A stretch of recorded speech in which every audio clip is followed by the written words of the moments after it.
After studying mode of nutrition, let us focus our study on those organisms which are self-sufficient. That means they are dependent upon themselves for food. And which are these organisms? These are the green plants. We don't see these plants going anywhere to take their food. So how do they manage their food? So students, you must have seen that, and even in your early classes, you must have heard that the green part of the plant, that is the one which is the kitchen of the plants. So this particular green part of the plant is the one which prepare the food for the plants. So what is that so important in these green plants which can make their food, and what are the raw materials required for making this food, and where do the energy comes from for preparing this food? No, so that whole process is called as photosynthesis. So let us focus upon that particular process by which these autotrophic plants, they prepare their food.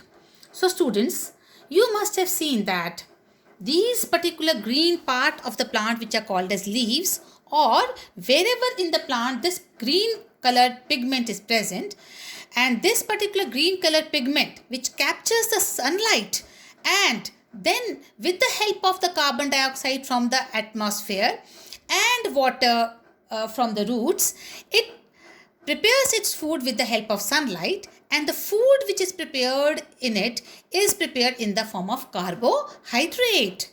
Now this is a new word for you, carbohydrate. You can see that this particular word carbohydrate itself is made up of two words, carbon and hydrate. Hydrate means water. So these two components are united in this particular part of students. We will focus. So this green color pigment which is trapped inside the chloroplast is so important because this is the kitchen of the plant, and this is the one which is actually responsible for making food. So let us come back to these green color leaves which are so important. How do these leaves which prepare the food for the plant, they get their carbon dioxide? So students, you must have seen that the leaves, they are so, the lamina of the leaves is so arranged in the plants that it can receive maximum sunlight. It can receive maximum sunlight, and you must have seen that under the soil there are roots. So roots, they take the water, and this water which is taken from the roots, it goes into through the xylem, which are the tube-like structures present inside the stem, and they bring the water from the roots into the leaves, and the leaves, they have small pores-like structure present in the lower epidermis of the leaves, and these small pore-like structures, they are called as stomata. Through this stomata, through these small pores which are called as stomata, through this the carbon dioxide from the environment, it goes inside the cells of the leaf, and there the chlorophyll is present, and taking the water from the roots, and it goes inside the stem, and then the distribution of the stem is there through which the water reaches to all the cells of the stem, and then the carbon dioxide comes from the stomata, that also distributed inside all these cells, and then the chlorophyll, it prepares, combining the carbon dioxide and the water, taking the sunlight, it prepares food in the form of carbohydrate or starch here in the leaves, and then that prepared food goes back to all the parts of the plant through the another tissue which is called as phloem. Now students, this is very important to know that why this particular carbon dioxide is important for the plant, and why the light is so important for the plant. So to see that, we have to perform certain activities. These activities will tell us that during the photosynthesis, what happens? Number one, the chlorophyll, it absorbs light. And when the chlorophyll absorbs light, it converts the light into the chemical energy, and then that chemical energy splits water into hydrogen and oxygen. And then that particular energy, which is formed here in the second step, it reduces the carbon dioxide into carbohydrate. These are the three steps. So now students, let us see that by performing certain activities, that how we can say that the carbon dioxide is necessary for the plant, and the light is also necessary for photosynthesis.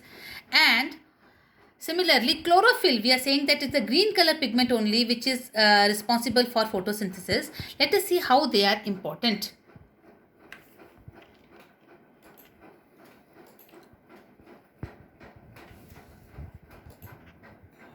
So to prove, there are three activities which we can perform to see that chlorophyll is necessary for photosynthesis, sunlight is necessary for photosynthesis, and carbon dioxide is necessary for photosynthesis. Now let us take the first activity, and that is to prove that sunlight is necessary for photosynthesis. So in this, what we will do is that we will take a potted plant, and we will take a jar, cover it with a black color paper, take a potted plant which is to be kept for in dark for some time, so that all the starch which is already collected in the leaves, that is used by the plant. And after that, we will bring that plant, and we will put that one of the leaf into that jar which is covered with black paper, and keep it in sunlight for some time.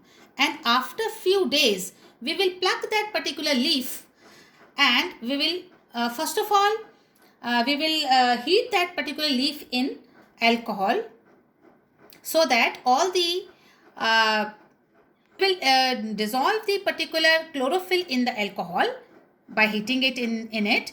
And then when the colorless leaf is obtained, we will put certain iodine, few drops of iodine solution into it, and we will see that that part of the plant which was locked inside the black color jar will not obtain the blue black color, and the one which was not trapped inside the jar, that will obtain the blue black color, proving that the sunlight which was not taken by the plant due to the black paper.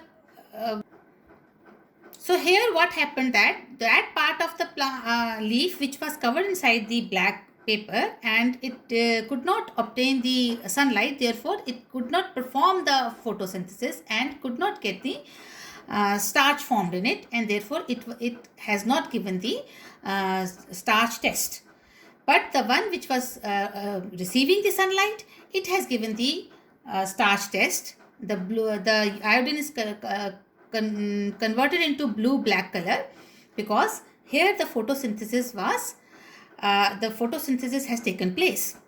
Now let us do the next activity, that is to prove that chlorophyll is necessary for plant. And to do this activity, we need a leaf which is called as variegated leaf. Now how are these variegated leaves?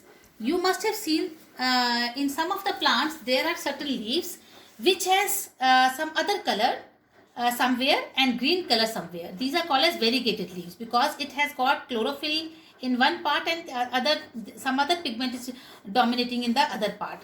So we will take this kind of leaf, and by taking this, what we will do is that we will we will keep that particular plant in sunlight for some time, and then we'll pluck the leaf.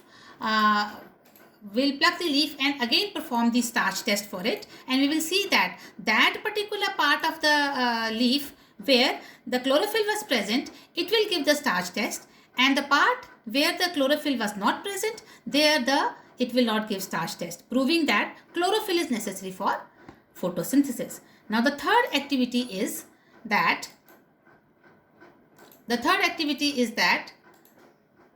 carbon dioxide is necessary for photosynthesis. Now for that, what we will do, again we will take a potted plant, keep it in dark for some time so that all the starch is used by the plant, and then we will bring that potted plant, and again we will take a jar, and we will put some potassium hydroxide inside the jar and then lock again one of the leaf inside it, and we will see that after some time when the starch test will be performed on it, we will see that that particular leaf which was present inside the jar containing potassium hydroxide, that will not give the starch test. Now why? Because potassium hydroxide, it will absorb all the jar. So therefore the carbon dioxide was not present in the leaf, therefore it could not perform photosynthesis, so there was no starch in it, therefore it will not give a starch test.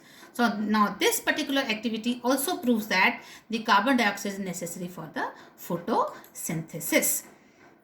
So now we have finally come to the end of this autotrophic nutrition, where we have seen that the plants, they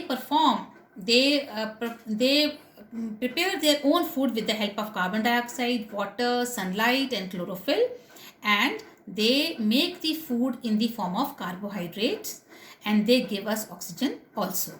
Now students, just to recapitulate, we should do certain questions, and there are certain questions also given in your textbooks also, so you can do that and see that whether you have understood the concept or not.